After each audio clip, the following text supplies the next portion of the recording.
Welcome to the Can of Corn podcast, the podcast for baseball fans by baseball fans. I'm William Wilson, and I'm here with my co-host, Eric Harper. How are you doing today, Eric? I'm doing well, thanks, William. How about yourself? It's been a nice, long weekend. Celebrated my birthday on Thursday, and have not thought about work or anything, so it's been a nice, relaxing time. How was your weekend? It has been relaxing as well. Happy belated birthday. Thank you. Yeah, of course. Just kind of hung out. Didn't really do a whole lot, but now we're recording this, and I'm pretty excited to record another episode. Yeah, last week we took a week off just for health reasons, and I really missed it, so I'm glad we're back. I think we got a pretty good show today. Today we'll be talking about Albert Pujols hitting number 660, tying Willie Mays, and then hitting 661 and breaking Willie Mays' record. We'll also be going over umpires and the debate on the automatic strike zone. And then lastly, we'll be talking about the players and teams that impressed us the most this year. So let's just jump right into it. Albert Pujols, just a home run hitting machine. Couldn't say that we didn't see it coming. He's been playing for a long time. He's been a prolific hitter for a long time. I see that you've gathered some stats on him, and a lot of them just jump off the screen for me. So why don't you tell us about some of those? Yeah, absolutely. You couldn't have said it better. Home run hitting machine. I mean, he is the machine. He, in my opinion, is. I think he's third on the all-time home run list. I know that's probably a very controversial topic with Alex Rodriguez and Barry Bonds on the list as well. But, I don't count their stats. I'm sure there's going to be some fans that aren't happy to hear that. But, I consider him to be third on the all-time home run list behind Hank Aaron and Babe Ruth. But yeah, exactly like you said, his stats are just insane. So far in his career, of course, he's got 3,200 plus hits. He has 660 plus both doubles and home runs, the only player to ever do that.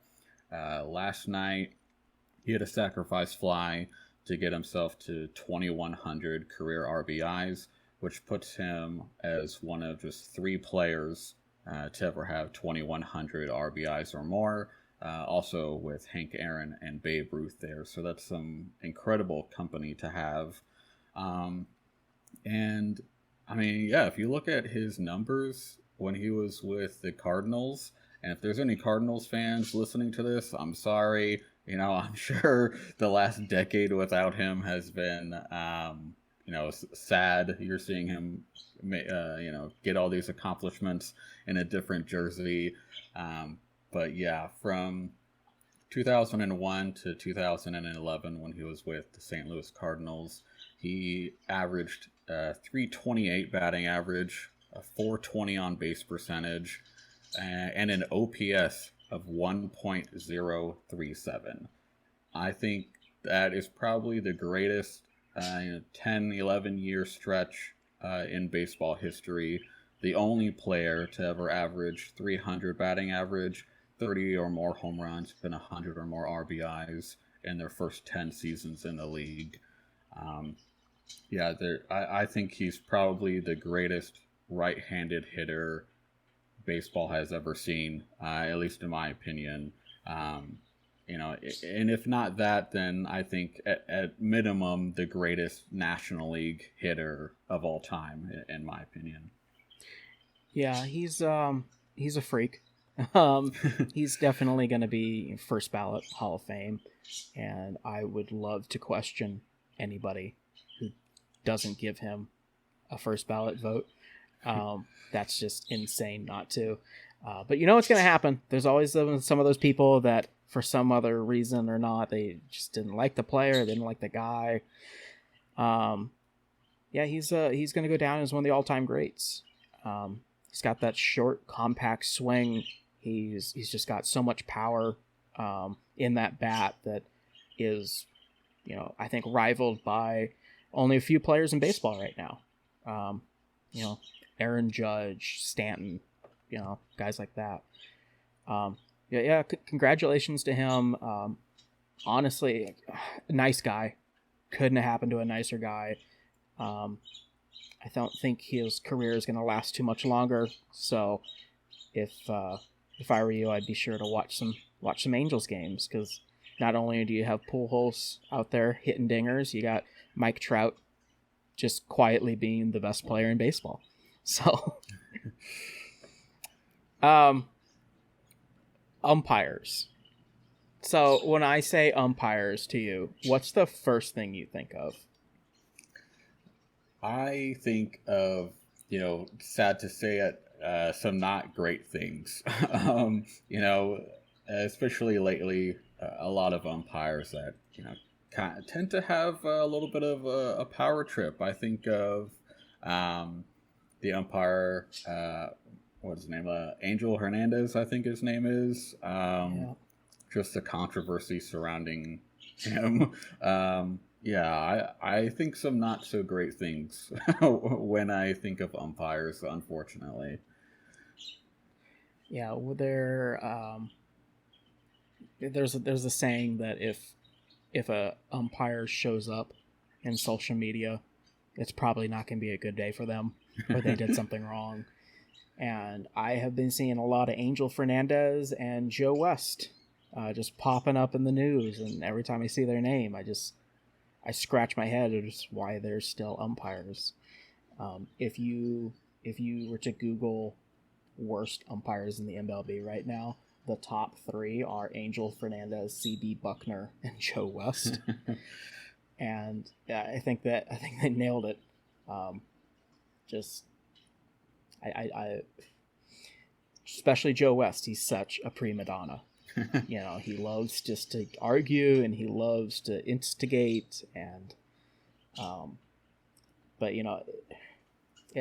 umpires are one of those necessary evils. It's kind of like owning a car. It's going to cost you, and it's going to devalue, but you need it. And you do need umpires. As much as I hate to say it, you do need umpires. So you cannot take umpires out of baseball, but there is the argument going on right now that you can take umpires out of the strike zone. What do you think about that? Well, I definitely agree that with what you said, they're a necessary evil. And unfortunately, there are going to be those umpires that think that they are bigger than the game because they control the game. And that's unfortunate that we have umpires that are like that.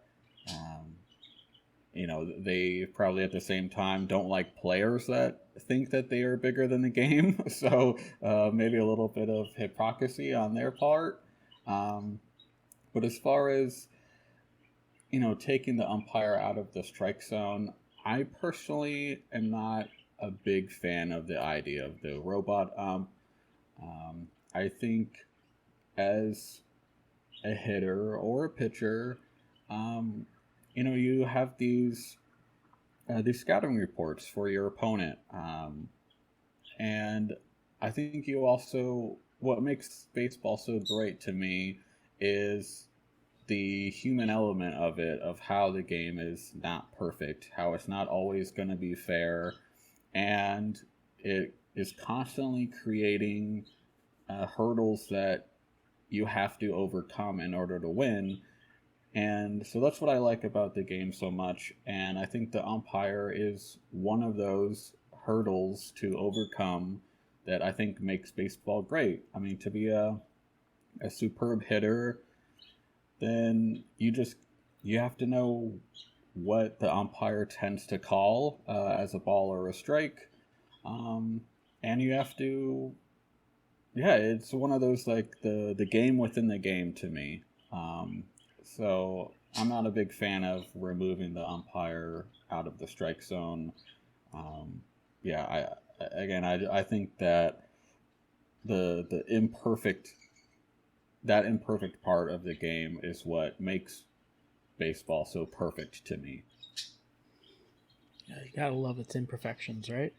Um, so I consider myself a leaning to a baseball purist. I'm not a baseball purist in every aspect, but this is one of the things that I do. I don't lean to baseball purist on. I think that they need to take the umps out of the strike zone. I understand what you're saying as far as, knowing the ump, knowing their tendencies, but if you would have asked me 10 to 15 years ago, I would have said no, keep the ump. But I just feel like it's gotten worse and worse and worse. And now I'll watch a game and there is something that's clearly low and outside and they're calling it a strike. And it's like that wouldn't happen, 10, 15 years ago. It just feels like the rate at which calls are missed in the strike zone is increasing exponentially. I don't think that it should be. I think baseball is difficult enough.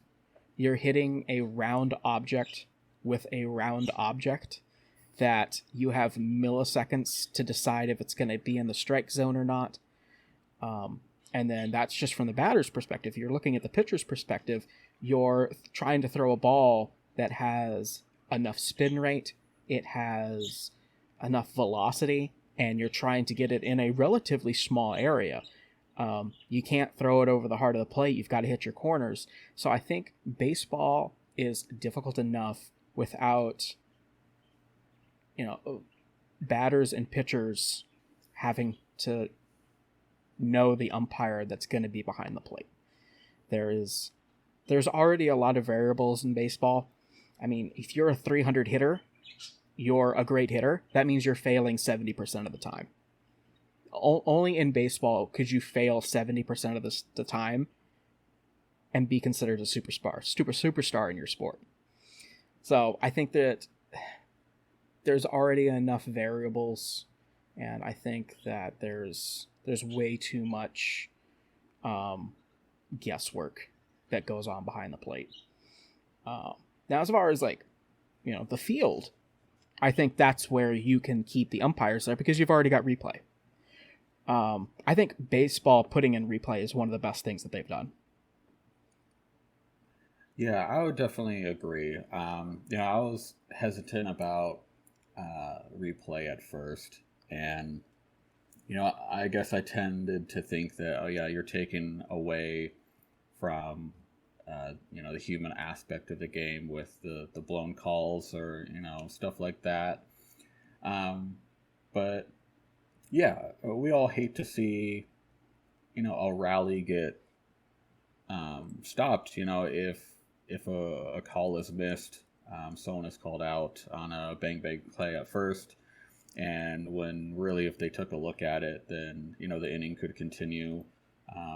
Yeah, I would definitely agree that the amount of missed calls behind the plate, is becoming an increasing problem. And it's a shame that it has come to this. But yeah, maybe it's something that if it's implemented, then it'll be something that I can come around on. If anyone's wondering how this this robot ump would work, so essentially there's a radar box sort of up by the press boxes, and it creates a 3D image of the batter's box, and it is constantly adjusting to the batter's height and their stance. So you're not going to have the same strike zone as Aaron Judge to Jose Altuve. So it adjusts to the player's height and their stance, and then when the pitch is delivered through this like radar box, then it relays that information over to the umpire via an earpiece that is connected to an iPhone in like their back pocket, and there will be like a voice that literally says strike or a ball, and then the umpire will of course make the hand signals to relay to the players.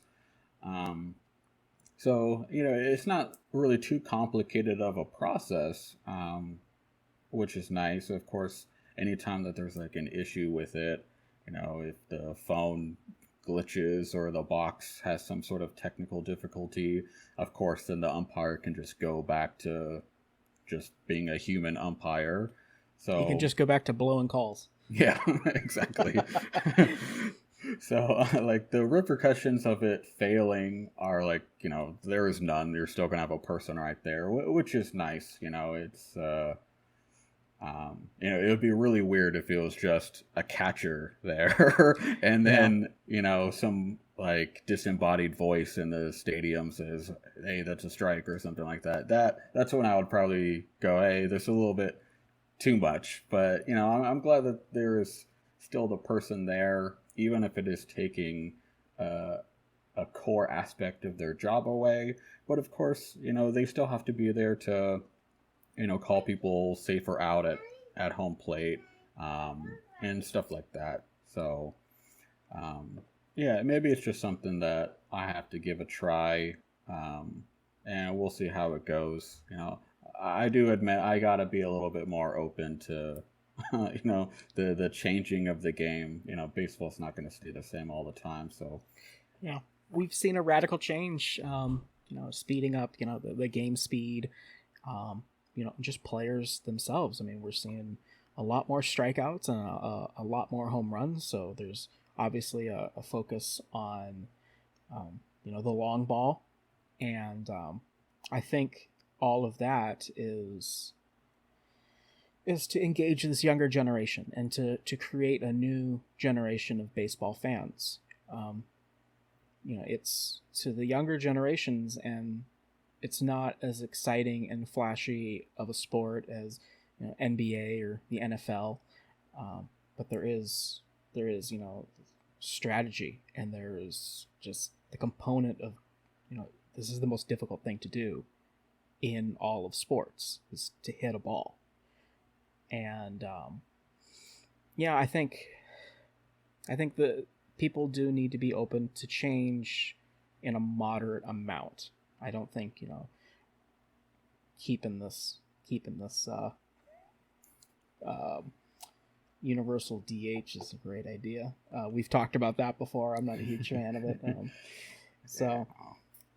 But yeah, I think that we'll get there as far as automation. I was really surprised that they didn't do it this year, because this seemed like the year of experimenting, and because it's such a weird season. It's only 60 games, so I was really surprised that they didn't do it this year, considering that they were also testing it out in the minors.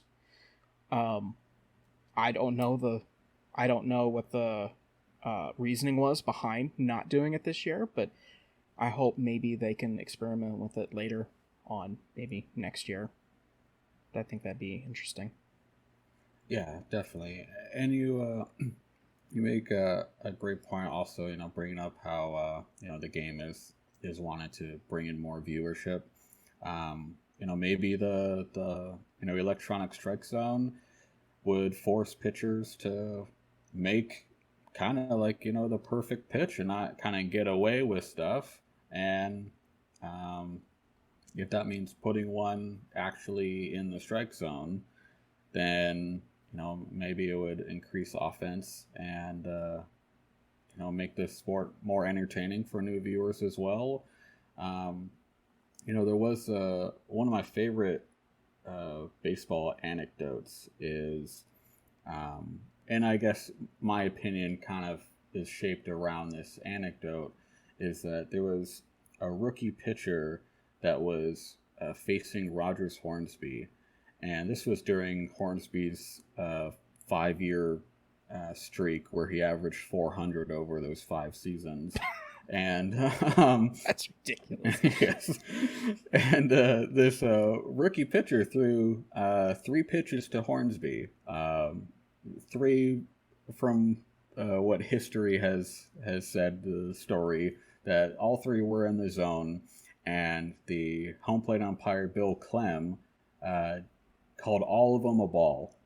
And the rookie pitcher is like mouthing off at Bill Clem, like, what are you doing type of thing. Those were all strikes. And Bill Clem says to the pitcher, son, when you pitch a strike, Mr. Hornsby will let you know. And it's kind of like he's averaging 400 over 5 seasons. If he swings at something, it's a strike. If he doesn't, it's a ball.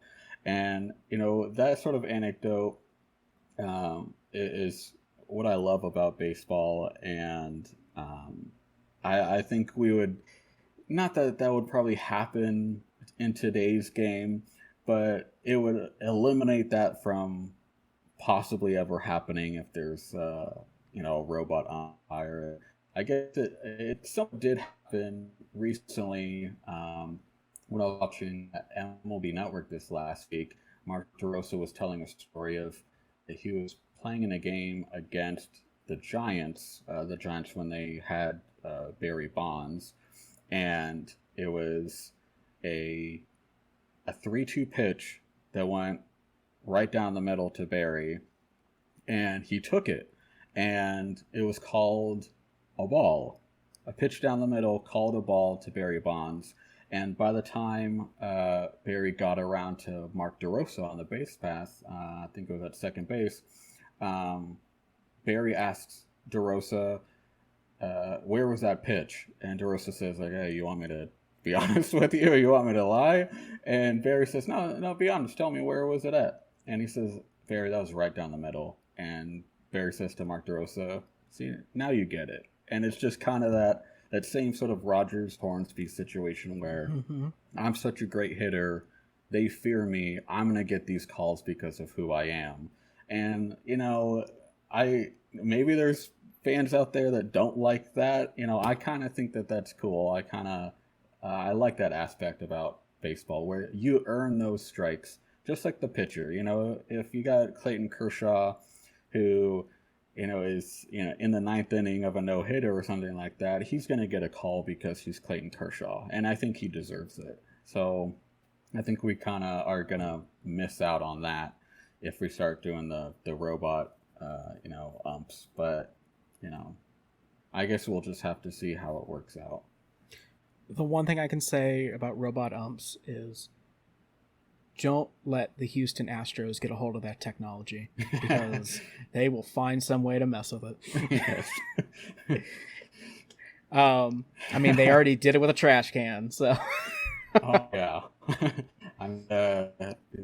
We all know how easy it can be if you know what's just coming. I'm talking to you, Jose Altuve. So there's no way that you hit that Aroldis Chapman pitch without knowing that it's coming. Nope, not at all.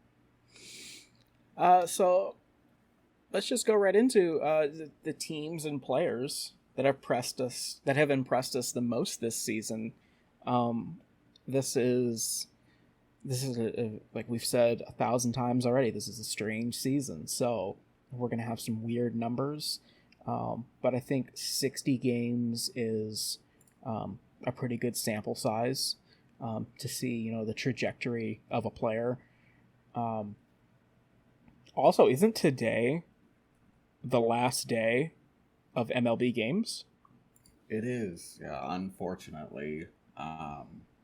But yeah, last day of the regular season. This is going to be a fun playoff. I like the expanding of the playoffs, so we're going to get to see more teams playing. And even with the expansion of the playoffs, both of our teams could not make it. It's amazing. So, Eric, what player stood out for you the most this season? I think Freddie Freeman for me stood out the most, and I could go with some of these rookies, but I went ahead and went with Freddie Freeman. Just, I mean, he's a model of consistency, so I guess this shouldn't have impressed me. It should have been, hey, it's just Freddie being Freddie. But he's my pick for the National League MVP. He's batting .343 going into today. He's leading the league in runs and doubles. He is he's crushing the ball right now. 1.1 OPS, which is insane. He's putting up video game numbers right now. On base percentage of 46.5%. It's insane. He's walked more than he struck out. He has not been caught stealing at all this year in his 2 attempts. So huge sample size there. No, but he's just he's doing crazy stuff right now. He's definitely been the one who's stood out the most for me on just an MVP stacked Braves team. So much talent on that team. There really is. It's crazy, and he's being the veteran that he is. He's putting the team on his shoulders, and he has really stepped up this year.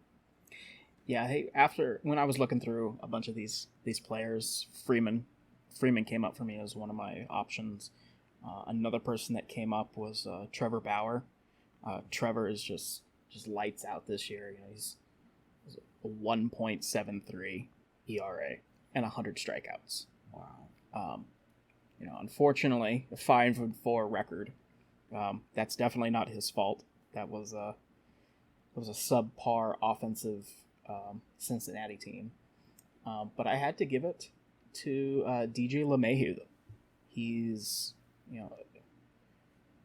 batting .359 this year, which is, you talk about video game numbers. That's definitely video game numbers. He's got a 41.5% on base percentage. He's also a speedster, just like Freddie Freeman. He's stolen 3 bases and was not caught at all. So he's 1,000 for stolen bases this year. He's only struck out 21 times this year. So, we go back to the umpiring. He's just got an eye for the strike zone. And he's a great infielder. So, I had to give it to DJ LeMahieu. I think he might and probably should win AL MVP. Which team did you pick? I went ahead and picked the Chicago White Sox. Just so much young talent on that team. If I didn't pick Freddie Freeman, the other player that had stood out for me was going to be Jose Abreu. So it was a toss-up between them. I think Jose Abreu, of course, has put his name in that MVP talks with DJ LeMahieu. But, also you got Tim Anderson in the MVP talks. You got Luis Robert in Rookie of the Year talks. I mean, just the talent on the course. Lucas Giolito, he's probably not going to win the Cy Young. They're probably going to go to Shane Bieber, rightfully so. But really coming into his own as ace himself. I think you have a lot of players that all at the same time are figuring out baseball. They have some sort of secret, I don't know, on that team that they have seemed to figure it out this year, and I wouldn't be surprised if we see them in the World Series. Yeah, the amount of young talent on that team is unbelievable. The one thing I think I see when I haven't watched a whole lot of White Sox games this year, but when the few games I did see, is they're all loose out there. They look like they're just having fun, and that just comes down, to youth that they've got on that team. Like, they're just out there, they're running out every day, and they're having fun, and they're playing, a game. That's exactly what this is. It's a game. Now, granted, they're getting paid millions of dollars to do it, which is awesome. But they're out there, and they're playing a game. And I really respect that about them. And, yeah, I would have to agree with you. They were definitely one of the more impressive teams this year. I had to take the Tampa Bay Rays. I don't get this team. I don't understand them. They won their division, but if you go through the lineup and the pitching rotation, it doesn't make any sense. On the lineup, the highest batter average that you had was from Yandy Diaz with a 307. And 307 is good, but no one else even came close. If you go down, it's a 173, 230, 274, 259, 205, 217, 144, 204. And I don't get it. And their pitching staff wasn't that great either. The lowest ERA was 3.24, which is, it's good. But that's definitely not, your Kershaw or Bauer range. And you look at all these numbers and you just realize that it's timely hitting and it's timely pitching. And that is one of those things in baseball that you might not be a great team on paper, but if you make the right plays, if you hit the right pitches, if you throw the right pitches at the right time, you're going to win. And that's one of the most mind-boggling teams I've seen in a while, that they're going to win this they're going to win this division, and just an average so-so team. That doesn't make any sense. That's why I picked them. They're a Cinderella story, but they're a Cinderella story that's going to get a 1 seed. Yes. And exactly like like you said, just kind of came up when the time called for it. Yeah, I mean, they of course have a lot of great young talent, but nothing, like you said, really has stood out, a ton. I mean, of course, we know how great Blake Snell can be. Tyler Glasnow, is a really good pitcher as well. But yeah, like you said, like no one this year is banging down the door of winning a Cy Young or an MVP or anything like that. This might be one of those scary teams that are just really vibing. And exactly like you said, making the pitches when they need to, getting the hits when they need to. And if they carry that into the playoffs, this could be, with Snell, Glasnow, Charlie Morton, this could be a team that you don't want to face in a 3-game series if they start to get hot. So, I wouldn't count them out to go far either. I think there's a ton of really cool storylines, exactly like this team, where, it's going to make the playoffs very interesting. They could upset some people. I think so too. And looking at their bullpen as well. I mean, the highest ERA in that bullpen is 4.44. They've got a 0.55, they got a 1.66, they've got a 2.63 and a 2.7. Like that's a dominant bullpen. This is going to be an interesting playoffs, and I definitely will be watching them because I just want to see what the heck they're going to do, because they don't make any sense. Yeah. Well, Eric, it was good to be back this week. I really missed talking baseball with you last week, so I'm glad we're back. What's your take on this regular season of baseball? Now, seeing as this is our last day of regular season games. Well, of course, I'm glad to be doing this again. I always have so much fun talking baseball. This season, might have some people that look at the season with an asterisk and think, oh, it's not a real season. But I guarantee all of the guys playing are playing for a championship, and they think that championship is real. So I think we as fans should look at this championship as real as well. For whatever that's worth. It'll definitely be more real than the 2017 championship that the Houston Astros have. Oh yeah, of course. But this season has been crazy. No All-Star game since I think the year was like 1945, if I'm not mistaken. In the 1940s, due to World War II, this is the first year that we haven't had an All-Star game. That thing that happened in the 40s. Yeah. Some world fight, something, I don't know. All it took was a global pandemic to shut it down. Yes. It's so crazy. This is definitely going to be a year that we will tell our kids and grandkids about. And when we look back on these players decades from now, when we look at their stats, we're going to see that, little 60 games right there. And it'll be a little bit weird, but, I'm really happy that baseball ended up happening.